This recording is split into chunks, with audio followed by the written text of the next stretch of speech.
The finger of forgiveness.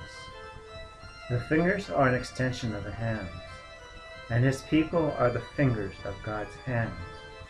For we work to complete the works of his hand. When I consider your heavens, the work of your fingers, the moon and the stars which you have ordained, what is man that you thought of him, and the Son of Man that you care for him? Psalms 8:3. And the law was written by the finger of God. For the Lord gave me the 2 tablets of stone written by the finger of God, and on them were all the words which the Lord had spoken with you at the mountain from the midst of the fire on the day of the assembly. Deuteronomy 9:10.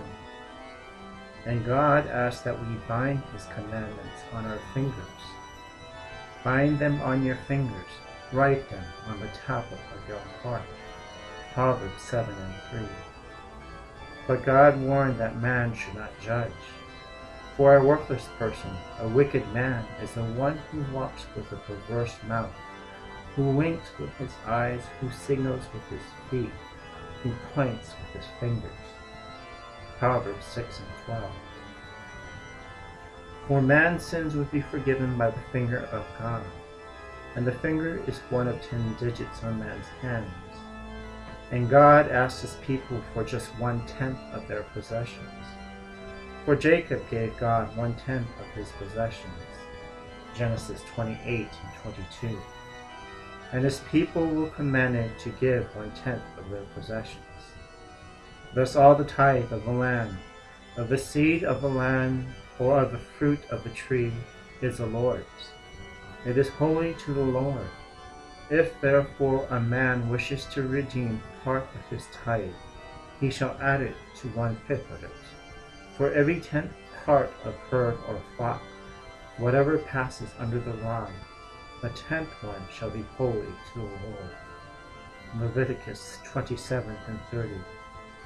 You shall surely tithe all the produce from what you sow, which comes out of the field each year. Deuteronomy 14:22. And even the priests were commanded to give 1/10 of their possessions. Numbers 18:26. And God commanded that the priests place their finger on the altar.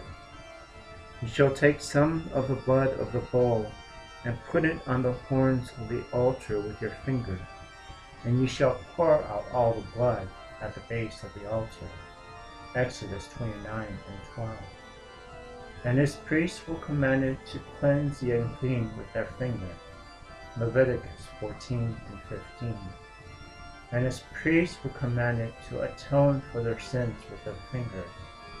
Then he shall go out to the altar that is before the Lord, and make atonement for it, and shall take some of the blood of the bull and of the blood of a goat, and put it on the horns of the altar on all sides. With his finger he shall sprinkle some of the blood on it 7 times and cleanse it, and from the impurities of the sons of Israel consecrate it. Leviticus 16:19. But the priests did not lift a finger for the people. For the scribes and the Pharisees have seated themselves in the chair of Moses. Therefore all that they tell you do and observe, for do not do according to their deeds. For they say things and do not do them. They tie up heavy burdens and lay them on men's shoulders, but they themselves are unwilling to move them with so much as a finger. Matthew 23:2. And the day soon comes when God's finger shall judge man. For your iniquities have made a separation between you and your God, and your sins have hidden his face from you, so that he does not hear. For your hands are defiled with blood, and your fingers with iniquity. Your lips have spoken falsehood. Your tongue mutters wickedness. Isaiah 59:2. And on that day man shall bow to God's finger. For in that day man will have regard for his Maker, and his eyes will look to the Holy One of Israel. He will not have regard for the altars, the work of his hands, nor will he look to that which his fingers have made, even the Asherim and incense stands.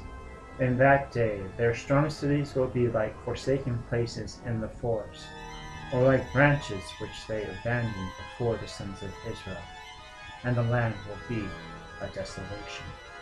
Isaiah 17:7.